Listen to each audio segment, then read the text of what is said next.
Good day everyone, I am Lady Heart Ismaili and today I am the first reporter in the Chapter 4, Lesson 12 entitled Developing Critical Thinking Among Literature Learners. So first, let's define what is critical thinking. So ano nga ba yung kinalaman ng pagiging critical thinking natin when it comes to literature? Ano nga ba yung or ano nga ba yung connection nilang dalawa? So critical thinking, when we say critical thinking, also refers to the skills of being open-minded, actively seeking alternative solutions, and being able to form independent judgments. So, tayo ba, alam ba natin kung paano tayo magbasa ng mga stories? Well, it's not just about reading, di ba? It's like being a detective and figuring out what the stories means. That's what we mean by developing critical thinking. It's not just about understanding, it's about thinking hard and having our own ideas about what we're reading. So, hindi lang tayo basta nagbabasa. Kailangan talagang naiintindihan natin yung binabasa natin. Talagang nag-iisip tayo ng pinag-iisipan talaga nating mabuti at nagkakaroon tayo ng own idea about sa binabasa natin. UNESCO 2004 emphasizes that literacy is a developing skill crucial for achieving goals, building knowledge, and participating in society. Effective literacy classroom should ignite critical thinking skills for active learning. So, para nga maging effective yung pagtuturo natin when it comes to literature, ganyan. Kailangan talaga mabus yung critical thinking ng bata para maging active rin yung teaching and learning process. Bakit nga ba magiging active yan? Siyempre, for example, nagbasa ka ng stories, hindi lang basta dapat pinapakinggan lang ng bata, kailangan talaga dapat intindihin niya, i-boost natin yung critical thinking skills nila. Paano nga ba natin maboost yung critical thinking skills ng bata? For example, magbibigay tayo ng activities sa kanila na kailangan talaga nilang pag-iisipang mabuti. Like for example, magbasa tayo ng story, hayaan natin pagkatapos natin magbasa ng story is, hayaan natin yung mga bata, sila naman magbibigay ng ending kung anong gusto nilang ending, depende sa naisip nila. So, dahil doon, nagiging active yung learning, di ba? Nagiging interactive. Talagang gagana lahat. Lalabas yung pagiging critical thinking ng isang bata. And the current K-12 curriculum in the Philippines aims to develop higher order thinking skills. DepEd Order Number 21, Series of 2019, promotes inquiry-based learning, focusing on questioning, probing, and proving. Activities are essential for engaging learners and developing critical thinking according to Kennedy, Fisher, and Ennis 1991. So, dahil nga aim ng K-12 ngayon na ma-develop pa yung higher order thinking skills ng mga bata, is nag-promote sila ng inquiry-based learning. Or ito yung type of active learning that encourages students to ask questions, conduct research, and explore new ideas. So, kailangan natin silang bigyan ng activities na talagang magagamit nila yung pagiging creative nila, and so that mabubus natin or madedevelop natin yung pagiging critical thinking ng isang bata. Kagaya ng sinabi ko example kanina, ang example na for example is, nagbasa tayo ng stories, like, ang activities nila is, hahayaan natin yung bata na siya yung maglagay ng ending sa binasa nating story. Depende sa kung ano yung naisip niya, kung ano yung idea ng bata. So, next is the Bloom's Taxonomy of Thinking Skills, which is categorized into two, which is the higher order thinking skills and lower order thinking skills. Sa higher order thinking skills, nakapaloob dyan yung create, evaluate, and analyze. Sa lower order thinking skills naman is apply, understand, and remember. The person behind Bloom's taxonomy is the psychologist Benjamin Bloom. And Bloom taxonomy was created in 1956 and revised in 2001.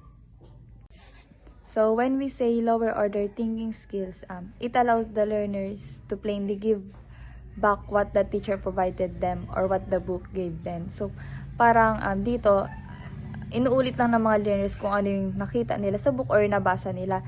Yung, for example ng lower order thinking skills na mga question is, for example, who is the main character in the story? Syempre, sasabihin lang nila yung pangalan ng main character sa story.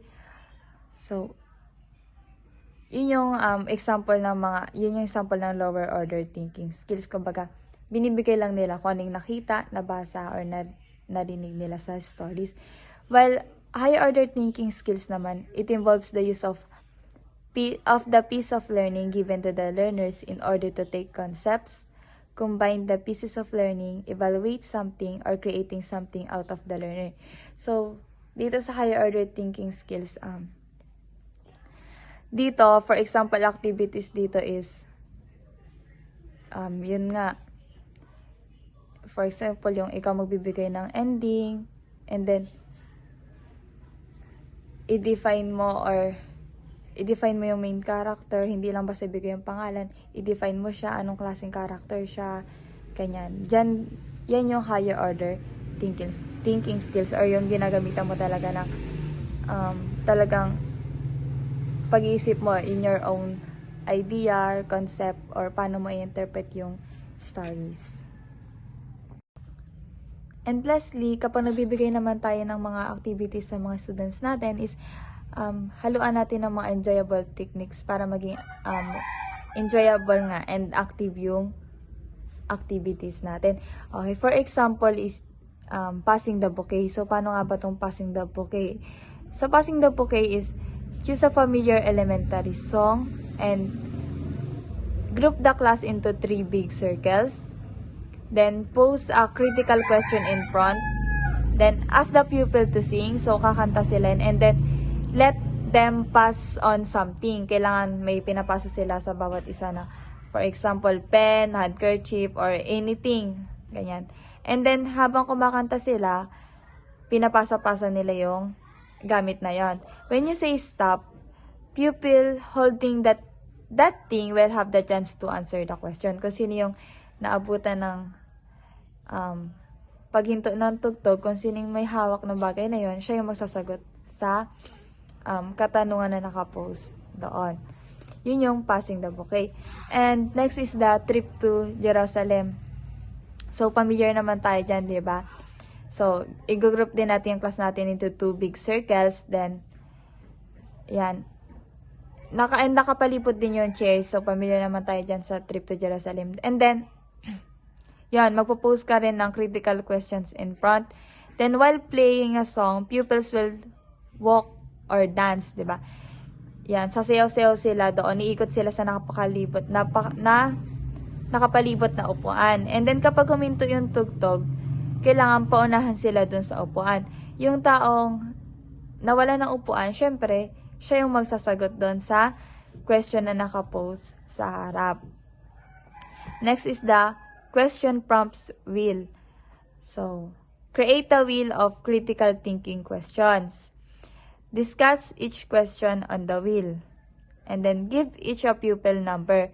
Using the number generator, choose the pupil who will manipulate the wheel. The wheel stops, the arrow points the question will be asked to the class or the pupil participant. So, dito sa question prompt wheel, bibigyan mo ng number yung bawat estudyante mo. And then, naka-post sa harap is yung malaking wheel or yung bilog na meron doon ng mga nakaangkop na mga questions. And then, ngayon, using the number generator na nadadownload natin sa online. Like, kung sino yung mapiling number doon na hawak ng estudyante, siya yung iikot ng wheel. And then, kapag naikot niya yung wheel, tapos naturo may naturo yung arrow doon sa isang question, yun yung sasagutan ng bata. And, yun yung mga halimbawang activities na pwede nating gawin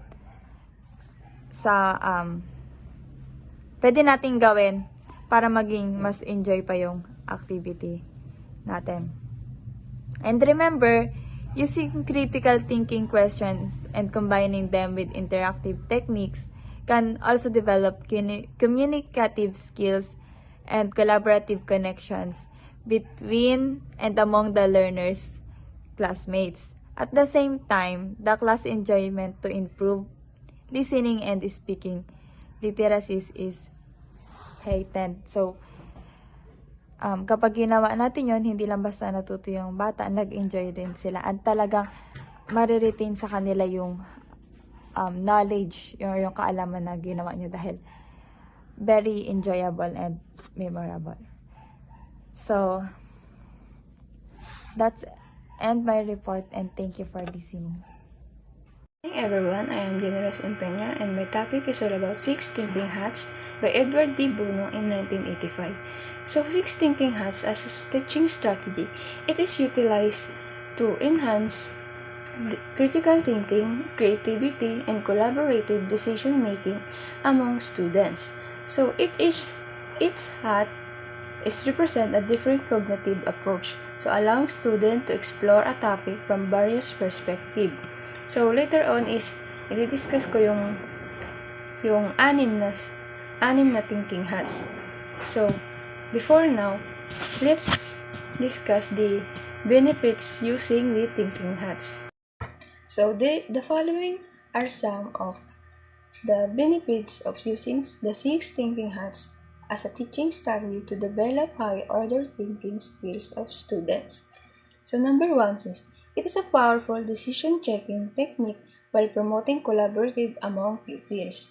Number two, it helps the learners explore the situation from each perspective at the same time. Number three, it forces the learners to move outside their habitual thinking styles. Number four, it allows the learners to look at things from several different perspectives, thus teaching them to be critical thinkers. And lastly, it permits pupils to get a more rounded view of the literary piece and the context upon which the piece is related. So ito po yung mga benefits of using thinking hats as a teaching strategy to develop high-order thinking skills. So now in primary grades, Six Thinking Hats may be used in the literal colored hats to stimulate the pupils' curiosity. So one good technique is that as you give the colored hats to each group pupils, each hat one question inside it. So, ang bawat kulay ng hats ay sumisimbolo sa iba't ibang aspeto ng kaisipan, tulad ng pagiging positibo, negatibo, analytical, emotional, at iba pa. So, ang layunin nito is mapabuti ang kooperasyon at mabilisang resolution ang issue sa pamamagitan ng sistemang ito. So, ito na yung mga Six Thinking Hats: white, red, yellow, black, green, and blue. So, the first is white. White is focus on facts and information. So, it means teachers can encourage students to gather data and examine evidence. So, sabi dyan is, it is used to record information that is available from the text. And it helps the learner's identity further information that may be needed. So, yun po yun sa white hat is the first thinking hats. So, second is red. So, red is express emotion and intuition. So, sabi dyan is, this allows students to share their feelings and instinct about a topic. So, it is associated with feelings and emotions. It allows the learners to talk about their feelings without prejudice. So, yun po yung sa red hats. So, express emotion and intuition. So, the next one is yung yellow hat.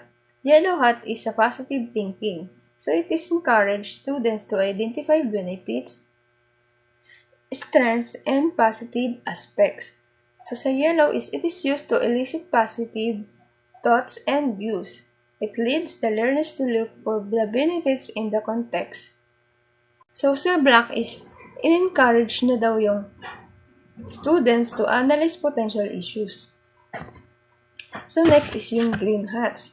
Green hats is creativity. So, creativity, dyan pumapasok yung creativity ng mga estudyante. and students can brainstorm new ideas, solution, or approaches to a problem. So sabi dyan is, it is used to generate creativity thoughts, and it allows the learners to think of new ways, sound solutions, and better plans to solve problem at hand. So next is the blue hat. Blue hat is process control and organization. So blue hat is teacher can use this to manage the thinking process, set goals, and guide the overall discussion. So sabi dyan sa blue hat is it's related to controlling a process. It is used for thinking about thinking skills. So yung six thinking hats po is associated idea parallel thinking provide a means of groups to plan thinking process in detailed and cohesive way in doing so to think together more effectively. So sinasabi din na it can help you approach problems and inquiries from different perspective. Again, and I am Generous Empeño, and that is end of my report.